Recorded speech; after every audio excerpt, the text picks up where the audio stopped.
My name is VUK Jovanovich. I'm a movie director, and I will show you, ladies and gentlemen, today part of my film, Katie O'Brien, Presidential Model. I made this film in '95, and it was one of the most popular films at the time, without any of my special pretension. I was able to get. I didn't get permission for that. I met some of my partner's friends like Mark Phillips and Katie O'Brien, and I also met Ted Garrison, who was, as you will know, especially my friend Alex Jones. I'm referring this film to him. I met him, and I simply decided to make the film by myself, without knowledge that Roberto De Niro was twice forbidden to do this film. But nevertheless, this is the most dangerous, most cruel, and most perverted game that Satanists are doing on the children. And you will see now when famous Madeleine Albright, who was member of World Order, was ordering Katie O'Brien, who was at the time completely robotic, to perform oral sex on her. And Katie will explain, "Ask Katie, how was that?" She said, "That was terrible. It was terrible." At the same time, the same token, in continuation of that film, you will see in California when her daughter, she was only 6 years old, Kelly Cox, was forced to have sex with Bush Jr., Bush Sr., George Walker Bush, who is anyway very well known as the head of on top of the pedophile ring. Then the Thai said so. People who doesn't like him, and he's the most hated person in America. But a very famous, very popular Senator DeKalb I was able to meet, Senator of Nebraska. A phenomenal book called very nice book about pedophilia in America, and pointing out that Bush is the head of that order.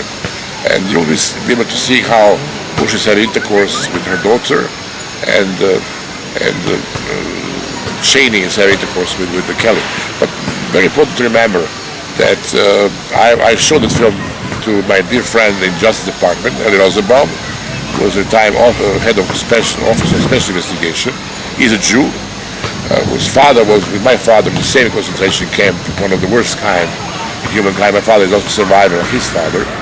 And we also work on the same topic, Kurt Wallheim, which was also the worst war criminal in history, also member of high elite of Illuminati and the Satanist, who was dealing in my country, was killing 70,000 of my people, sending to the worst concentration camp in Jasenovac, and 50,000 Jews in Auschwitz.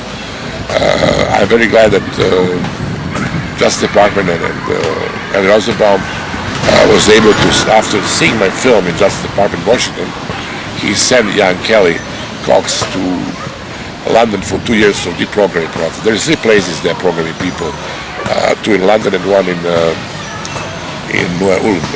So there is plenty of people in that kind. This is the worst perversion that you can even imagine. By the way, biological father of Kelly Cox was 6 years old at the time. When I was shooting her, she was 16, and when she was sent to London, her biological father was a person who was killing, who was sacrificing 36 young babies during this special program where they were sacrificing children. He killed 36 babies. This is something amazing, and I'm very glad. Yesterday, one of these monsters have died, Brzezinski and Rockefeller, and I hope that very soon the Soros will die, and all these monsters who are controlling this country, and all these Satanists, and they will be one day free. I would also like to refer you who are speaking English, send this tape, please, to Donald Trump headquarters and send my regards. I'm a friend of his and his wife. I lived in Trump Park for years. I know Ivana very well, and his children, so just to say hello, and or you send this tape to Justice Department, because they have to see this tape, how this perversion took part. Kelly and Katie O'Brien and Mark Phillips, a very well-known person in the United States, are available to you, gentlemen, and you should also find them and verify every detail about something that I'm just telling you today. This is just a part of the film that my friend Metanoia Production is doing today, and you'll be able to see. I'm sorry that quality is not the best, but at least you have a phenomenal story that Katie O'Brien gave you, and my happy end was that I didn't expect that happy end will be that this young lady will be saved, at least from this military compound when I met her with Kelly Cochran, Katie O'Brien, and Mark Phillips. I will not say enjoy it, just have a look in which world we're living in, and say hello to my friend Donald Trump. Please send Alex Jones, please. Alex, we know all people together, all friends for years. Send this tape to Donald Trump and ask people in the media to interview. I just saw the other day. Katie O'Brien and Mark Phillips were in Germany, for example, and it means they are available. And this is very important to verify my story. Not only this, everybody knows about that, and that is only one part of this picture of these horrible people. They are Satanists. They're killing young babies, and we all know that our friend Alex Jones, Ted Garesov, we know, he was living in the same compound in Las Vegas where I lived. He taught me everything. I was with him in many places. He was the first one who was working 20 years for Satanists, and he was the first one who was discovering how they're using young babies for their horrible experiments. Ladies and gentlemen, I'll not say to enjoy, but just have a look in which world we're living in, and we hope that we as a Christian and we as other will win this war and will destroy this Satanists and Illuminatis. You just mentioned that you was testifying in front of FBI. Yes. What kind of testifying was that we're talking about? In 1989, I brought forward the diaries of her controller or handler, Alex Houston, because these diaries contained a number of large cash transactions among high-ranking officials, both within the Justice Department, in the entertainment business, as well as some politicians, including... Kelly, you have in front of you a list of the people that you collected after your collection of everything that happened after you was rescued by Mark Phillips. People that you can say and swear the member of the Rose. Can you give me this list and tell me what people are on that list? And you also having a list of all drug traffickers that you was acquainted with. You met them and you work with them. Yes, this is a partial list that I've compiled. It was just a matter of listing some names for convenience purposes for people investigating. And I refer to it as a perfect traitors list because these are certainly traitors of our country that are involved in implementing the New World Order under this group that they refer to as the Order of the Rose. And the orders from the Rose were orders from George Bush. That's not to say he was the very top person in this effort, but he certainly was in this, the aspect of it that was going on in our country, Canada, Mexico, and throughout the Caribbean. One of his primary people that was working under him in the UN capacity was Madeleine Albright, and Madeleine Albright was part of the Order of the Rose that was involved in the Caribbean operations and even had an office in the Organization of American States office in Washington, D.C. You visited her. Can you tell me more details how you came in touch with her? And you told me that she also sexually harassed you in that office at the time. Can you tell me approximately the time frame and when it's happened and when you visited, who brought you to this meeting with her, and what was the purpose of that meeting? This was in, I believe it was 1985. I have a little more difficulty with exact dates and times because as a programmed multiple, in essence, it was as though it were one long day to me. I was not aware of time, my age, or anything else, but Madeleine Albright was at the White House cocktail party that was being thrown for Brian Mulroney, Prime Minister of Canada, who is also Order of the Rose. And Main purpose for you being there was what? was for prostitution to Brian Mulrooney at that time. But anytime I was in Washington, D.C., it was usually multi-purposed, as was this particular trip. And after having been prostituted to Brian Mulrooney that Can you night, explain me the situation in more details? Who brought you there, and what was the room that was used for that reason? Also in White House, or he was guest in White House? He slept in White House. Yes, he Can had you a tell me room more? in the White House at that time, and I was brought into a White House cocktail party for the purposes of making contact with Brian Mulrooney for prostitution later that evening in his room in the White House. This room? Can you describe this room? It was one of the nicer guest quarters that they have in the White House, and it was actually a suite. It wasn't just a bedroom. There was an outside room to it that had a sofa in it and some comfortable furniture. But also in that room, by the time I entered, were 3 other girls, one of which was a very dear friend of mine who remains a dear friend of mine to date. She is a mind-controlled slave of U.S. Senator Arlen Specter. She's not free at this time. She is amnesic of most of the events, and she's anxiously awaiting the day that someone will be able to rescue her from her ongoing mind control existence. What is her name, and where is she located now? For her safety, I will not say her name or her location, but I will say that she has flashes of memory at times. And when I was talking with her recently, she said that... You met with her in person? Yes, I've seen her since. She knows that the book Transformation of America has been written, and she finds tremendous hope for her and her children and for other mind control victims, that someone is actually vocalizing the atrocities that are going on in this country. To come back to the topic of Mulrooney, so Yes. you was brought to the entrance of the White House, especially Yes. which entrance you was using for? Service entrance. And to exemplify how the mind control slave's subconscious is so literal, my escort, Secret Service escort, stopped outside the door and pointed out the sign that said service entrance on it to me and enunciated it quite differently so that I understood it to read, "Serve us in trance."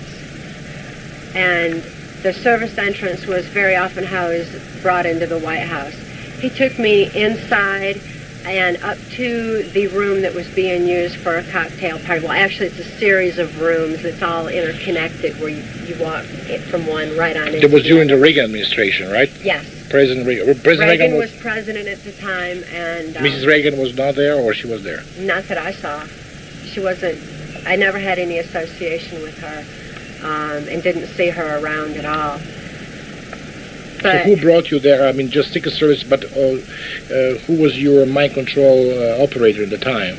At the time, my handler was Alex Houston. Alex Houston was the one who was part of the country music industry, which was the cover for our travels that brought me wherever I was ordered to go. U.S. Senator Robert C. Byrd was my owner. And as my owner, Senator Byrd directed my activities. He's the one who told Alex Houston to have me in specific places at designated times. And on this occasion, it was Senator Byrd who ordered that Alex Houston bring me to the White House. And it also, because I had other business in Washington that I would have to be tending and mind control programmed for at that particular time. So Alex Houston had brought me to Washington and left me off with the Secret Service, who escorted me into the White House and to the rooms, the series of rooms where this particular cocktail party for Brian Mulrooney was. So there was being held. you spent all night in bed with him and having intercourse with him, or? Not all night, just until he was sexually gratified, and then I left from there and was with Senator Byrd, as was so often the case. What do you mean by you was with him after you slept with him as well? Yes, very often there were a series of men that I would have to sleep with have sex with in one particular night. But as a sex slave, there was no personal interaction, there was no conversation, there was no keeping me around for any purposes. I was simply there for sexual gratification purposes. And that was the case on this night. As I was going through this cocktail party, George Bush and Madeleine Albright were also present. And George Bush signaled me to come over to he and Madeleine Albright and talk. And it was there that Madeleine Albright ordered that I would be brought to her OAS office the next day. So she said that you mentioned in your book, I remember the page 167 even by heart, that George Bush told you about Margaret Albright. Who is she and something like that. Well, yes, he made some jokes to the effect that she was the, quote, Reverend Mother of all sisters, which cryptically meant that she ordered mind control slaves such as myself around. And that particular cryptic language was indigenous to the Catholic Vatican, the Jesuit mind control aspect of my victimization.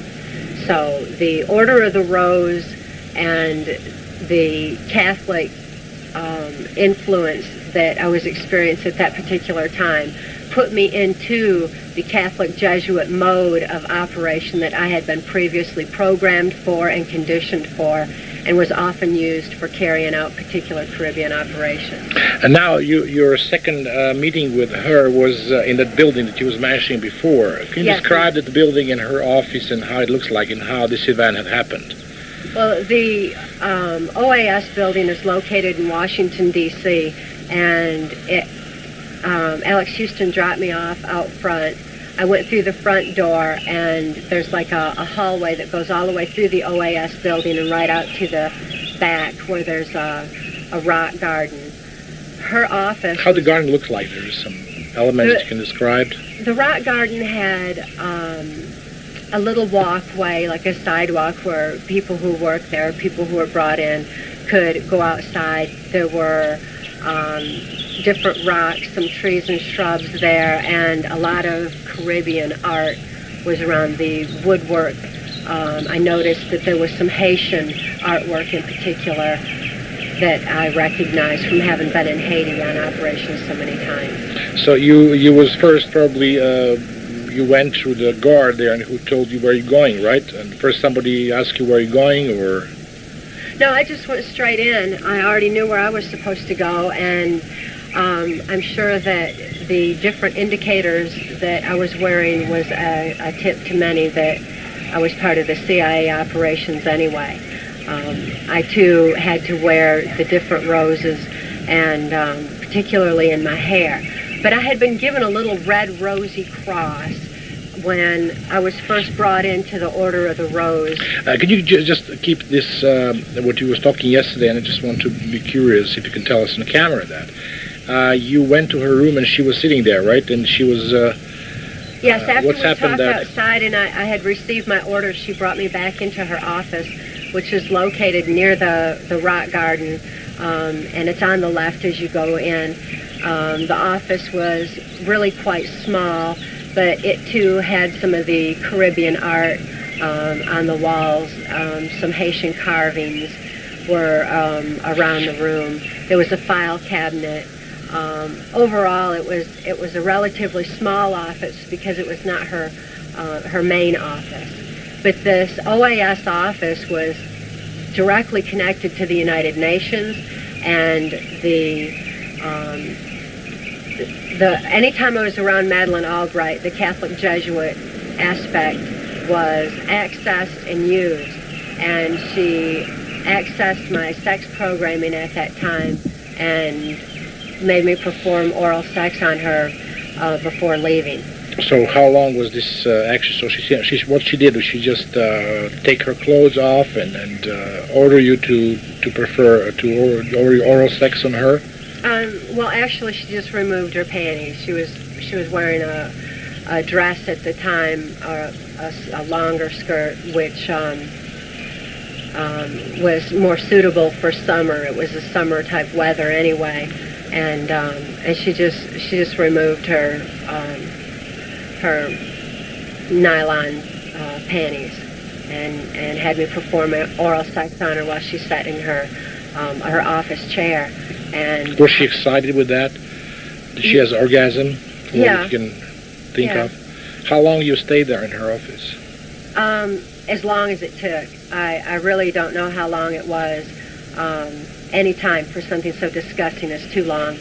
But it was just until she was sexually gratified, and then I was just ordered to leave. So what kind of order did she give you in that particular moment when she met with you? Well, she just accessed the sex program part, the same part like Hillary Clinton would use, and that was done through the sister references, particularly a twin sister reference where the sex programming had actually already been instilled, and the removal of her panties and with her spreading her legs and giving me orders was really all it took. So in other words, you was completely automatic. So you was just because of your mind control and your robotic behavior in the time. Totally robotic, and I had no ability to do anything other than what I was instructed or what I had been previously trained to do. And she was well aware of the fact that I was programmed and trained. She was aware of the fact that I was used in pornography with Larry Flint's Hustler magazine. Okay, you have some magazine where you can see the photographs of you on that magazine. Those are available. They're available on the Larry Flint's and Enterprise and Hustler magazine. Okay, what I would like to ask you, this question that we were starting this programming, this particular segment was about your knowledge of other members of the Order of the Rose. That you can. Did you give any testimony to any organization like FBI or anything regarding that Order of the Rose? No organization like that. As a matter of fact, there are certain factions, criminal factions of the government that are involved in this. There's certain factions of CIA and certain factions of FBI, much lesser on the FBI. This was very high up in government. This is government officials such as Mexican President Miguel de la Madrid, who was president during the Reagan administration, Salinas, who was vice president and later went on to be president of Mexico. You met the person personally? Yes. Did you also perform your sexual... With De La Madrid. De La Madrid, not with Salinas? Several times with De La Madrid, yes. Where, in Mexico or in... In Mexico. In Mexico. And other people involved were like Bill Clinton.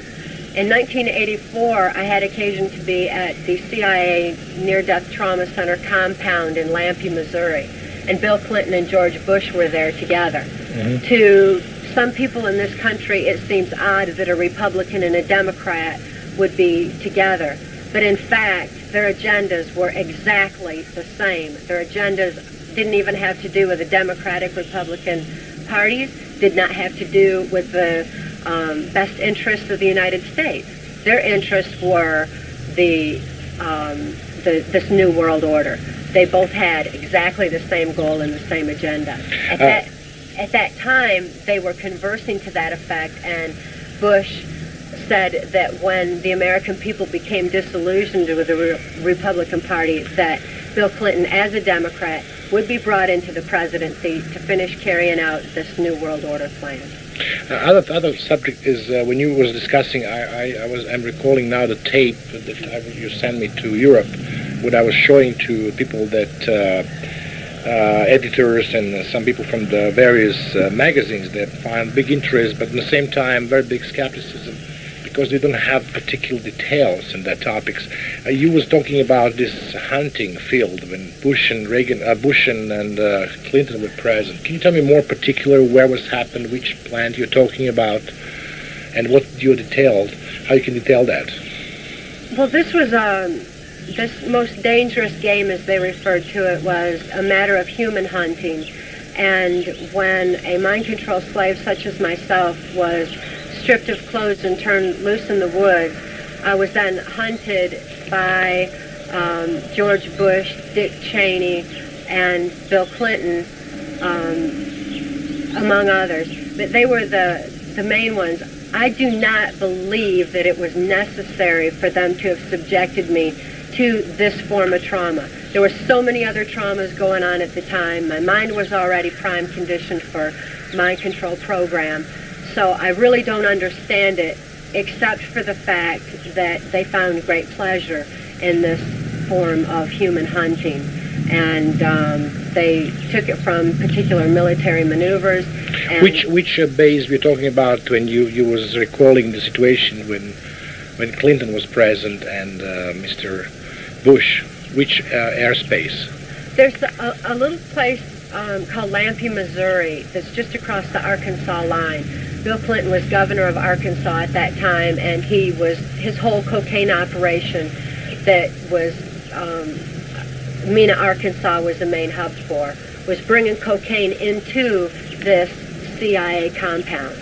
And this particular Swiss villa, as they called it, amphitheater, in Lampe, Missouri, was actually a CIA compound out in the woods, military fencing all around it, and mind control training center where there was high-tech equipment was in one building. There were offices in another. There were little Swiss-style villas or cabins where different officials in either the military, CIA, or politics would stay, and it would house them while they were there for either the cocaine activities, for the paramilitary operations that were going on. You know, there were black helicopters everywhere, total robotic guys that were being used in special forces. Which special forces you're referring to? There was also another program on mind control by Delta Force, yes. Right? Can you describe, what is your knowledge? Do you have any knowledge of that, or you met these people, and can you describe me some more of this? The Delta Force and the Navy SEALs are an elite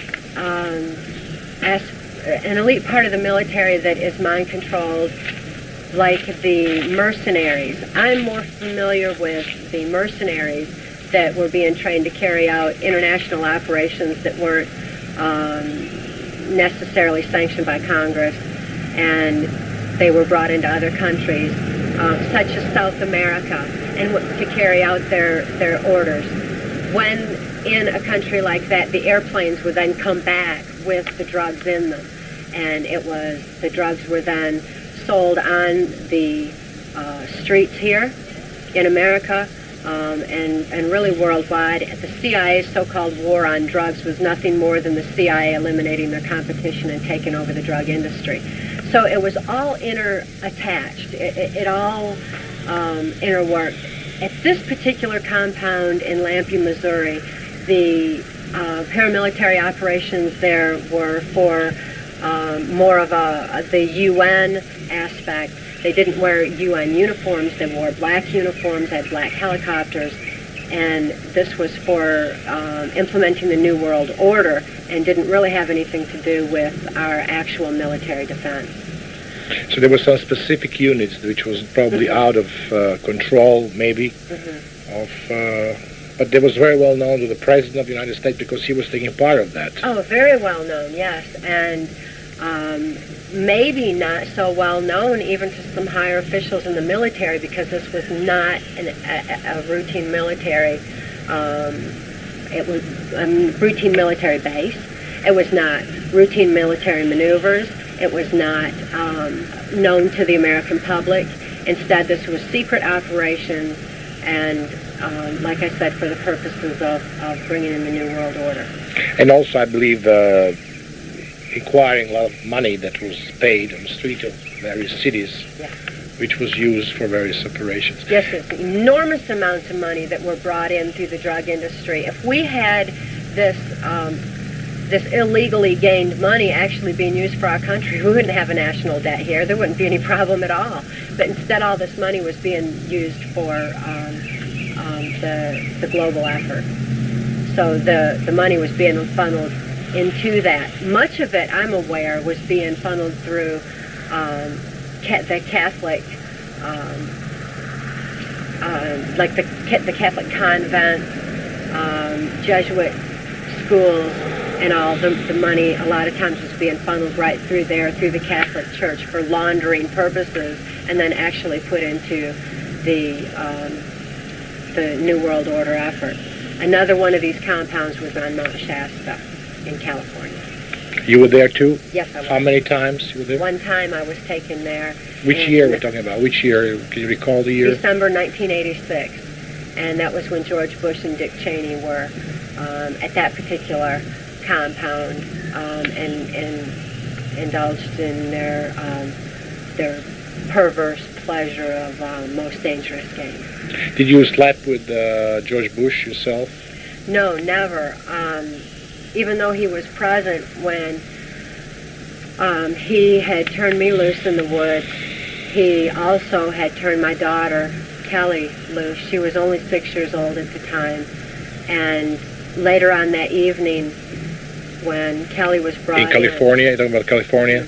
When Kelly was brought in, she said that she had been caught, same as me, to quote her, in that so-called most dangerous game. That was to make her feel responsible for the sexual abuse that followed, and it was to make me feel responsible for it, because had we not been caught, then we wouldn't have had to have endured the sexual abuse that followed. George Bush sexually assaulted my daughter, and Dick Cheney sexually assaulted me.